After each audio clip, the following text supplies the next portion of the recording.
मैं कह रही थी ना, शेफोरा पे सेल चल रही है तो कुछ ब्यूटी प्रोडक्ट्स भी ले लेंगे।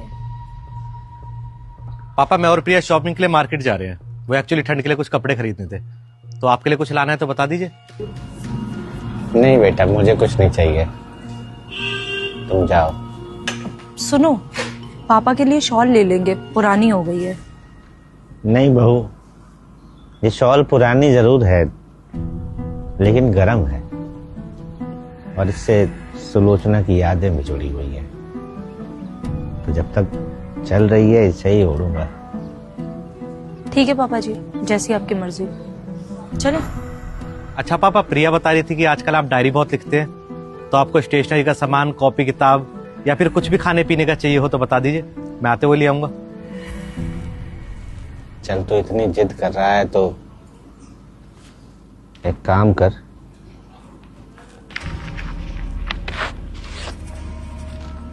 ये लिस्ट है मेरी, ये सामान ले आना। चलो।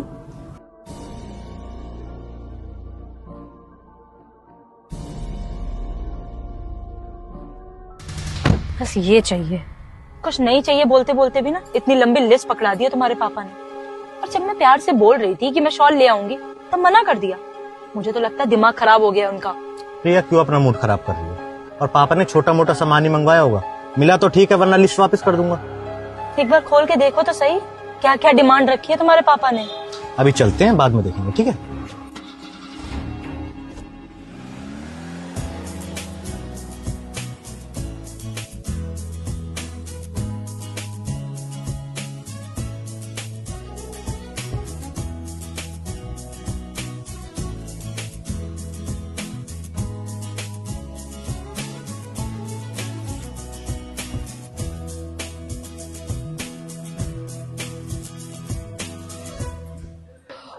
थक गए। एक बार मार्केट आ जाओ बस, फिर मन करता है ये ले लो, ये भी ले लो, ये भी ले लो, सब ले डालो। तो और कुछ सामान पसंद आ रहा था तो ले लेती, मैंने तो ऑलरेडी क्रेडिट कार्ड तुम्हें दे ही रखा था।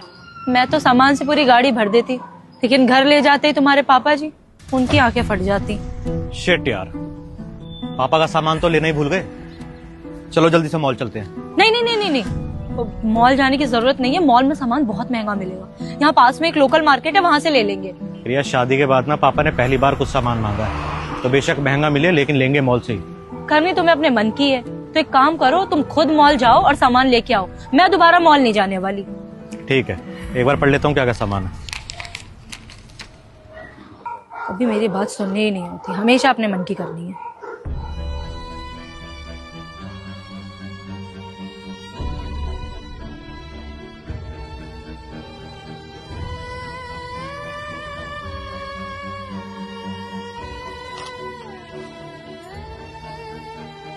बेटा मुझे कोई चीज, कोई सामान नहीं चाहिए।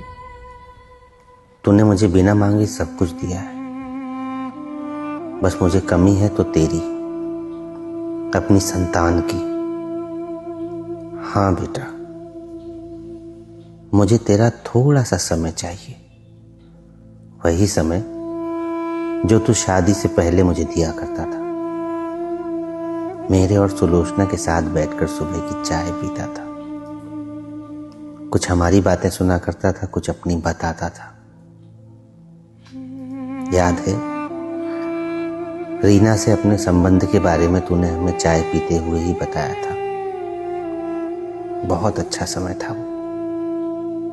तू ऑफिस जाते हुए मेरा आशीर्वाद लेकर निकलता था और लौटकर भी सबसे पहले मेरे ही पैर छुआ करता था। वैसे तो बेटे माँ के लाडले होते हैं, मगर तेरा लाड अपने बाप से ज्यादा था, इसलिए सुलोचना भी अक्सर मुझसे झगड़ा करती थी। पर ये बातें अब सिर्फ याद बनकर रह गई है बेटा। सुलोचना भगवान के घर चली गई तो दुनियादारी में घिर गया, और बीच में मैं अकेला रह गया बेटा। मैं जानता हूं तेरे ऊपर परिवार की जिम्मेदारियां हैं, ऑफिस का बोझ है, इसीलिए तू बिजी हो गया है। मगर बेटा इतना बिजी होना भी सही नहीं है कि तेरे पास अपने बाप के लिए समय ना हो। तो ऑफिस कब जाता है कब लौटता है मुझे अब पता ही नहीं चलता। सच बताऊं तो मुझे याद भी नहीं कि आखिरी बार हम दोनों एक साथ 1 घंटे के लिए कब बैठे थे।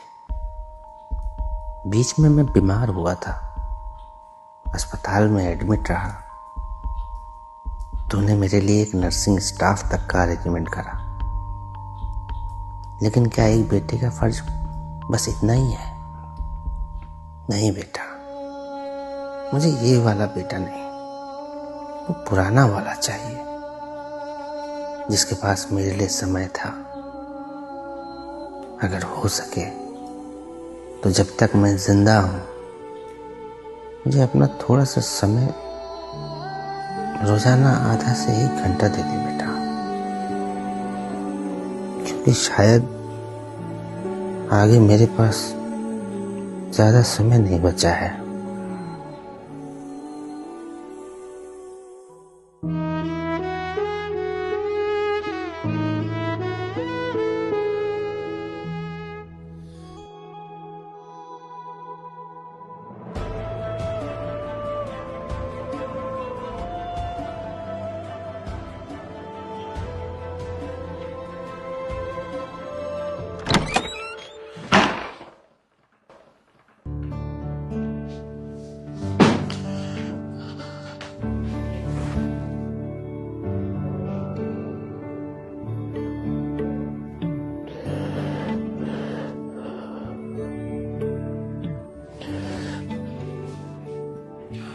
मुझे माफ करना पापा,